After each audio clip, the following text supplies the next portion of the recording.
Hey, bienvenue dans cette vidéo où, comme convenu, je vais vous présenter rapidement la correction de l'exercice 4 du DS numéro 1. Donc, on est parti sur une suite pas très sympathique, certes, définie par récurrence, par U0 égale 2, et puis pour tout n, un plus 1 cinquième de un, donc ça commence comme une suite géométrique, plus 3 fois 0,5 puissance n. Alors là, par contre, ça devient n'importe quoi. Donc, on commence par compléter le tableau de valeurs à 10 moins 2 près. Donc pour gagner, j'ai déjà rentré la fonction dans ma calculatrice. On a bien n minimum 0, u0 qui vaut 2, puis donc un plus 1 égale 1 cinquième de un plus 3 fois 0,5 puissance n. Tableau de valeur.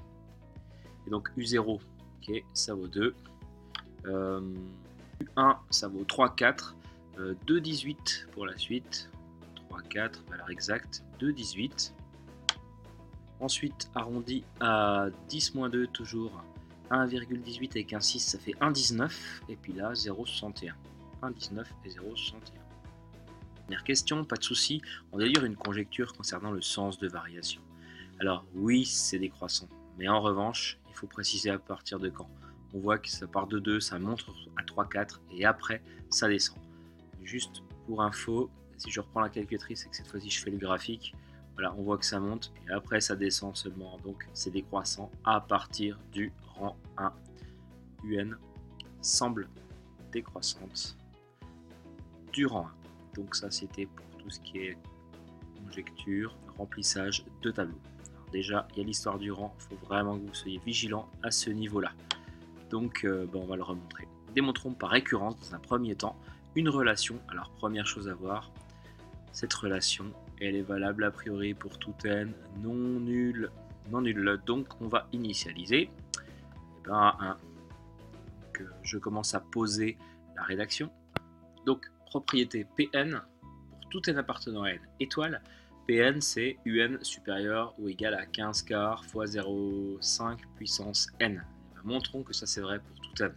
Et commençons par le premier, n égale 1. U1 c'est 3, 4, on l'a déjà calculé.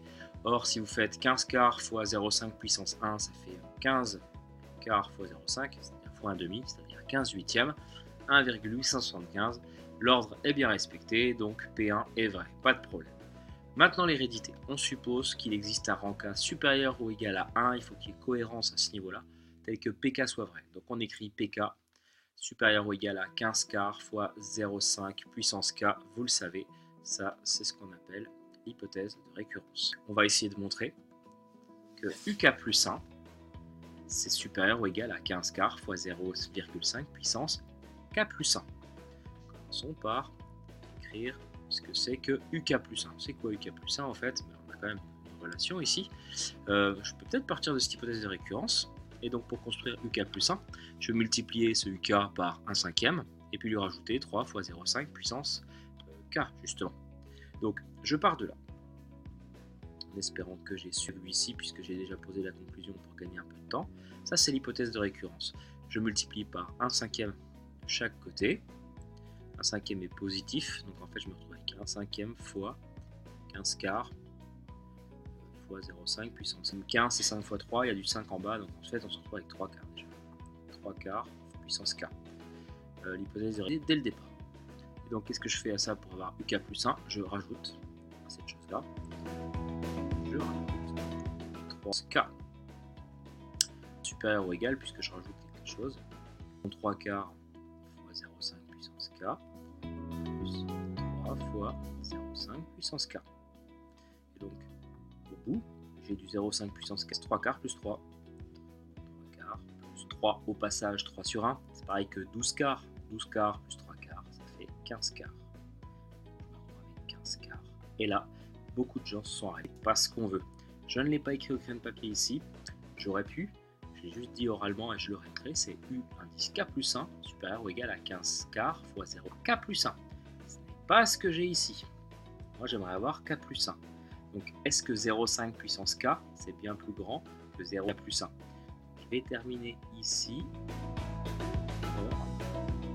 Qu'est-ce que je peux dire de 0,5 plus 1?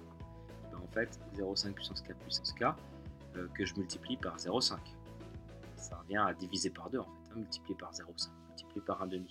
Donc, si je prends cette quantité que je la divise par 0,5 puissance K, c'est plus petit que 0,5 plus 1. parce que 0,5 c'est plus petit que 1. Coupe en deux, en fait. Ça revient au final. Mon UK plus 1 ici, qui va être supérieur ou égal à 15 quarts. Et ça, c'est PK plus 1. Encore une fois, n'hésitez pas à écrire dès le début au crayon de papier, juste avant votre conclusion. C'est capital. Et comme ça et ça, et bien ça vient du fait que le chiffre que je multiplie en permanence, là, c'est 0,5. En fait, multiplié par 0,5, ça revient à multiplier encore par 0,5, ça sera encore plus petit. Donc je peux reminorer cette chose-là par exactement ce qu'il faut. Donc voilà, PK plus 1 est vrai. Attention, il y en a plein qui écrivent PK plus 1 est vrai pour tout cas, ça n'a pas de sens. K est très spécial, c'est le rang qui fonctionne. Et PK plus 1, c'est le rang suivant, qui fonctionne aussi. Pas de quantificateur ici. PK plus 1 est vrai. Et on conclut, P est héréditaire à partir de 1, initialisé à 1, pardon, héréditaire à partir de 1. Donc, quel que soit n appartenant à une étoile, Pn est vrai. Cette chose-là, c'est acquis. On va maintenant passer à la B.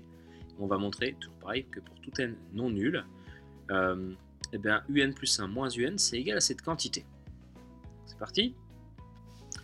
Donc, la question 3b. Montrons que pour tout n non nul, un plus 1 moins un, c'est la question de B, est égal à quelque chose. Bon, on va commencer à écrire la différence. On voit pourquoi on nous le demande. Hein. On va montrer que la suite un est décroissante. Donc, qu'est-ce que ça vaut ça? Un plus 1, par définition, 1 cinquième de un, plus 3 fois 0,5 puissance n, auquel on enlève encore un. Bon, bah des un, j'en ai 1 cinquième moins 1. Moins 1 au passage, c'est pareil que moins 5 cinquièmes. 1 cinquième moins 5 cinquièmes, ça fait 1 cinquième de un, 0,5 puissance n. Et moi, je veux quoi? Ben, je veux du 0,5 puissance n et je veux du un. Ben, a priori, tout ce qu'il me faut, il faut juste a priori que je factorise par 4 cinquièmes. Qu'est-ce que ça donne si je factorise par 4 cinquièmes? Et ben, déjà ici, je me retrouve avec moins un, en dernier à l'énoncé. Et puis là, donc, puissance n, j'ai 3 devant. Et donc, si je factorise par 4 cinquièmes, et ben, le 5 pour l'enlever, il faut que je mette 5 quarts. 4 pour enlever. Voilà, 5 quarts. Et ça fait quoi 5 quarts fois 3? 5 fois 3, on peut aussi le vérifier, hein, mais 4 cinquièmes fois 15 quarts fois moins un, et ben, ça fonctionne bien. Regardez, 4 divisé par 4, ça s'en va. 15 divisé par 5, ça fait ici. Hein. Donc, ben, voilà quoi. Question terminée. Que peut-on en déduire? Déduire. Utiliser les questions d'avant. Alors, qu'est-ce qu'on peut en déduire? On va évidemment, si on part là-dessus, essayer de montrer que c'est positif ou négatif. Ok, ça c'est positif. Et ça, qu'est-ce qu'on en sait? C'est pas évident. Sauf que si on me demande d'en déduire quelque chose, il faut utiliser les questions d'avant. Qu'est-ce qu'on a montré en 2A? D'après 2A, montrer que pour tout n non nul, pile poil dans les clous, on a un qui est supérieur à 15 quarts fois 0,5 puissance n. Qu'est-ce que je peux dire de ça? Vous avez vu, il y a 15 quarts fois 0,5 puissance n moins un. Donc si je passe un à droite, on se retrouve avec ceci. 15 quarts fois 0,5 puissance n. Ben c'est, si vous le lisez à l'envers, négatif. Tout ça c'est négatif. Or, 4 cinquièmes, quand je multiplie un positif par un négatif, ben, tout ça c'est négatif. Qu'est-ce que je peux dire de un plus 1 moins un? Ben, c'est négatif. Ou encore un, et ça c'est valable pour tout n non nul, pas le 0. Hein. Donc ça, de ça on peut conclure que un est décroissante. Mais ce qui se passe, enfin, en tout cas c'est pas pris en compte par ça, donc décroissante à partir de 3. Et voilà. Initial, c'était la question C. La question 3A. Vais-je avoir la place de la faire ici? Mystère. En tout cas, on part sur une suite Vn qui est définie pour tout n par Vn égale moins 10 fois 0,5 puissance n. Vous qui raffolez des puissances, vous devez être comblé. Démontrer que la suite Vn est géométrique de raison 1 cinquième. On précisera la raison et le premier terme. J'ai oublié un ici. Hein. Donc hop, je le rajoute. J'enlève tout ça. 10 0,5 puissance n. Le principe, vous le connaissez, hein, pour montrer qu'une suite est géométrique, il faut faire Vn plus 1 divisé par Vn et montrer que c'est égal à un nombre. On sait que ce nombre plus c'est un cinquième. Sauf que ici, ça va être vraiment vraiment compliqués. Ceux qui ont essayé confirmeront qu'en fait ils n'ont pas abouti à ce qu'il fallait, ou alors très peu de mémoire. Non, partons plutôt sur Vn plus 1 et montrons que c'est égal à Q fois Vn. Ceux qui l'ont fait comme ça ont réussi. Alors Un plus 1, c'est Vn plus 1, pardon, c'est Un10 fois 0,5 puissance. Et là, une erreur que j'ai beaucoup vue, j'ai le décalage d'indice, on met N plus 1, il faut le mettre partout. Donc on essaie de trouver du U. Pour avoir du UN, il faut déjà transformer UN plus 1. UN plus 1, vous le savez, c'est égal à 1 cinquième de UN plus 3 fois, donc en place, 1 cinquième de UN, je disais, plus 3 fois 0,5 puissance N, 10 fois 0,5 puissance N. Bon, ben j'ai UN, c'est ce que, voilà, à la fin ça me plaît bien, hein, il me faut du UN, il me faut aussi du 0,5 tout à fait. Alors, nouveau travail sur les puissances, et c'est toujours un peu pareil, cette quantité-là, au début je n'y touche pas. Qu'est-ce que c'est en fait que 0,5 puissance N plus 1? 0,5 puissance N fois 0,5. Voilà, 0,5 fois 0,5 puissance N fait N plus 1. Et 10 fois 0,5, c'est pareil que 10 divisé, ça fait 5. Donc en fait, on se retrouve avec... En place, ça va être embêtant. Moins 5, pardon. 10 fois 0,5, ça fait 5. Donc combien de 0,5 puissance ceci, moins 2 fois 0,5 puissance N. C'était d'avoir un certain nombre de fois Vn, même 1 cinquième de Vn. Et Vn, c'est quoi? C'est Un moins quelque chose. Donc là, en fait, je vais factoriser par 1 cinquième. Si je factorise par 1 cinquième, pardon, qu'est-ce qu'il me reste? Il me reste Un moins, pour avoir 2, il faut que je mette ici 10. 10 divisé par ça fait bien 2. Et c'est qui entre parenthèses? Quelle surprise? C'est Vn. Donc que je mets ici, Vn est bien géométrique, de raison Q1 cinquième et de premier V0 égale quoi? V0 c'est U0 10 fois 0,5 puissance 0. 0,5 puissance 0 ça fait 1. En fait on se retrouve avec U0 moins 10. Et puis U0 c'était 2 moins 10. Ce qui fait moins 8. Donc V0 c'est moins 8. En déduire, je vais faire ça ici en fait, en déduire que pour tout entier naturel, UN est égal à ça. Alors, je vais peut-être reprendre une page en fait, c'est plus propre. B que je vais faire ici, en déduire que pour tout entier n naturel, UN est égal à ça. Qu'est-ce qu'on vient de montrer que Vn? On vient de montrer que Vn était géométrique, ça veut dire que pour tout n appartenant à n, Vn va être égal à V0 fois Q puissance n, c'est-à-dire moins 8, si je ne dis pas de bêtises, c'est ça, fois 1 cinquième puissance n. Et puis qu'est-ce que je sais de Un? Je sais que Vn en tout cas c'était Un moins 10 fois 0,5 puissance n, donc cette question a plutôt bien été traitée.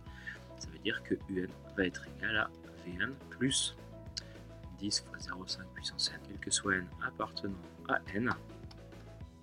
Et bien la suite Un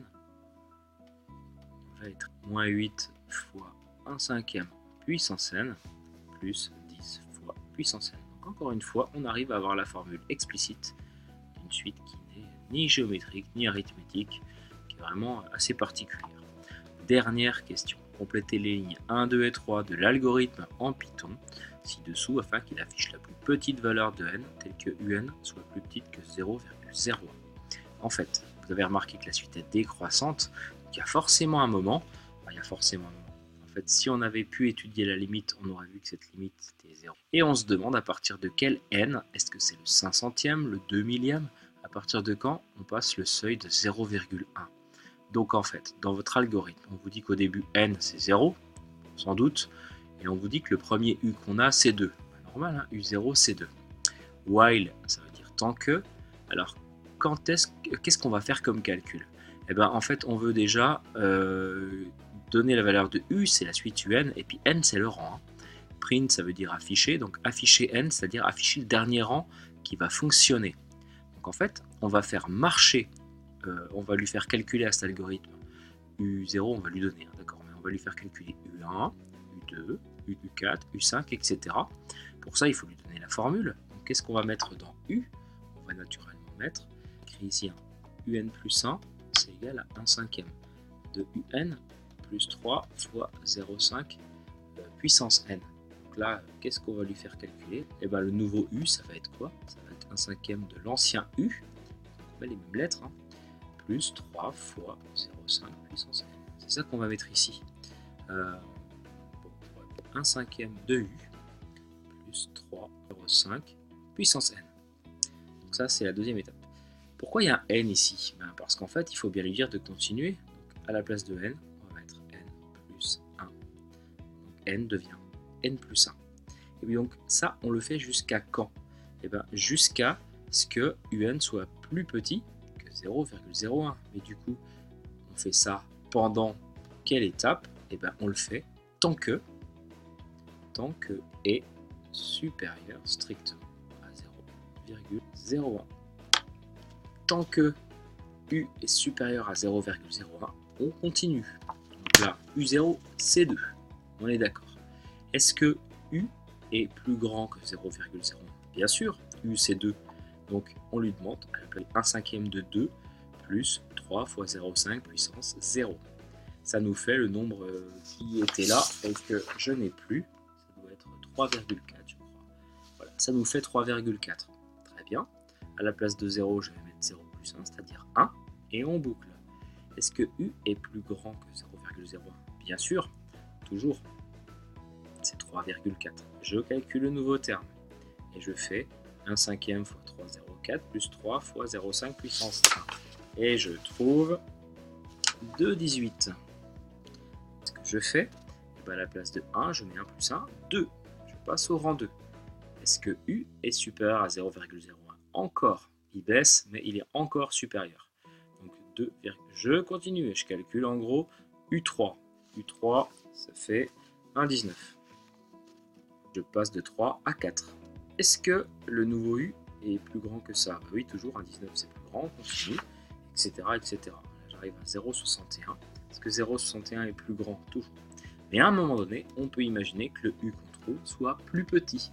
Et dans ce cas-là, eh bien, quand on va faire le test, ça va être plus petit que cette valeur. Donc on s'arrête et on affiche le dernier n ici, qu'on aura obtenu par exemple le 56e. Je ne l'ai pas fait ici. Voilà, donc en fait c'était juste pour vous présenter un algorithme Python, tant que dès que vous avez un seuil comme ça, plus petit ou égal, c'est évidemment l'inverse qu'il faut écrire. Là on s'arrête, mais donc on continue tant que c'est l'inverse. Et puis donc U c'est évidemment la formule, et puis pourquoi il y a un n égal? Eh bien il faut bien lui dire d'incrémenter le calcul, c'est-à-dire de monter petit à petit marche par marche. Donc à la place de n, on met n plus 1. C'est toujours comme ça que ça fonctionne. Donc je ne vous cache pas que la question a été très ratée. Franchement, il y avait 0,75 points là-dessus, 0,25 par ligne, c'est souvent le cas. C'est facile à choper. Il faut vraiment que vous soyez au point là-dessus. On va en reparler par la suite, évidemment. Voilà, j'espère que cette correction vous a un petit peu aidé à cerner l'exercice. Il n'y avait pas de questions difficiles à part peut-être la récurrence avec le passage. Un plus 1 moins un, c'est du classique. Hein, pour montrer que c'est décroissant, il faut que vous sachiez faire un truc comme ça. Le coup du rang 1, au début, c'était pas forcément évident d'y penser, mais c'est vraiment un truc qu'il faut que vous ayez.